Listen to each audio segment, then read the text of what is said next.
When I think of Camp Sealy, I think of home.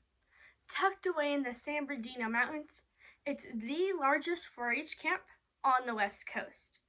It's not the size that I love about it, though. It's the freedom I get from being there. I feel independent. I can make my own decisions. I can be me. I instantly fell in love with that camp, and so it felt natural when I became a camp counselor. My first year, I was a counselor to 3 girls who stayed in my cabin. We had a team meeting before dinner and then headed towards the fire circle. That's when I noticed a camper sitting by himself on the playground. I couldn't just leave him. I couldn't see who he was. His hoodie covered his face. I got closer. I realized he's crying. Galileo once said, "You cannot teach a man anything. You can only help him find it within himself." Yet guidance has to be built upon a relationship, so making mentors one of the best ways to shape people. The Harvard Business Review, March 10, 2021, reports that 76% of people say mentors are important, but only 37% actually have one. This gap needs to be addressed because no matter what stage of life you're at, mentorships can help your career, empower you to explore options previously thought unimaginable, and teach you to navigate challenges you never saw coming. Summer Camp by Irene. I sat down next to this little boy and introduced myself, just trying to start a conversation. His name was Charles. I asked Charles about his hobbies. Boys like action, not feelings. That's what they told us at our counselor orientation. He perked up right away. I asked Charles about his favorite video game. He told me about his favorite Call of Duty. But as he talked about the video game, he started to look sad again. Tears streamed down his face as the conversation switched from video games to his brother. I could feel the hatred in his tone when he mentioned brother, something I know all too well. Charles explained that his brother was his camp counselor and that the brotherly teasing was beginning to happen here. After getting Charles to calm down, I went and told the head staffer, as well as my team leader. By the end of dinner, Charles and his brother had talked it out. Although the problem wasn't fixed, Charles' brother agreed to treat him better. Sometimes that's the best you could hope for.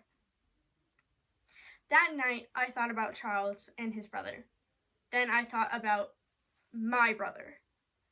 When we were kids, it was just brotherly teasing. Minor. But now that we're older, he'll force me to make him food, literally lock me outside the house, and push me around. The next morning, there was no time to dwell on my selfish problems. I was here for the campers. But I did end up sharing about my brother with Charles. With each new story I told, he brought up one to counter me. I realized I certainly wasn't giving him any hope.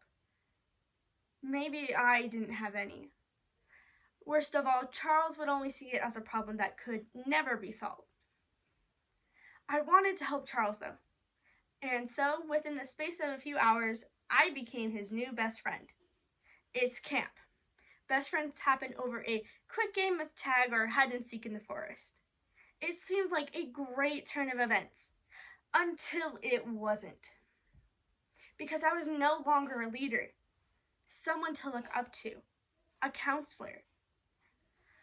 Charles demanded all of my attention. I had to be sitting next to him at meals, activities, and meetings. And if I didn't, he would start being rude to other campers. But I was afraid to stop being his friend. He already felt alone. like I did with my brother. I didn't want to make it worse. After just 3 days with Charles, my patience was thinning.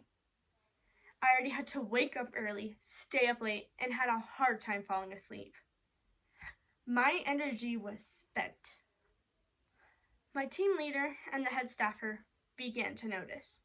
They ended up telling me to take a break, that they would watch over Charles. But that didn't happen. Instead, Zach, a 19-year-old staffer, was put in charge of Charles. Zach was 19, but he should have been a high school freshman. Let's be honest, a child. He started treating Charles like a friend, not a counselor. He showered Charles with treats, undivided attention, and laughed at any and all of his bad behavior. A child cannot parent a child. And so it got to the point where the head staffer intervened again, only for me to end up in charge of Charles again.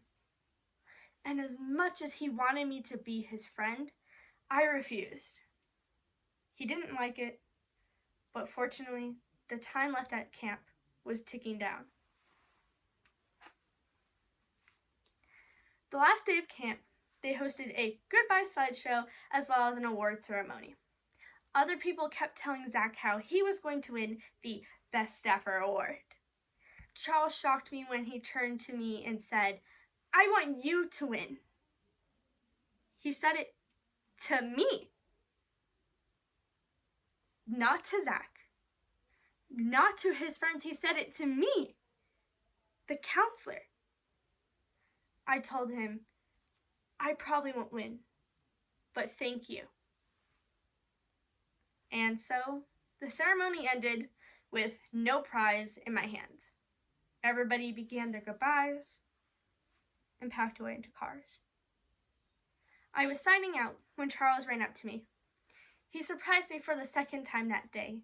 He said, "I want to come back next year." That was my prize.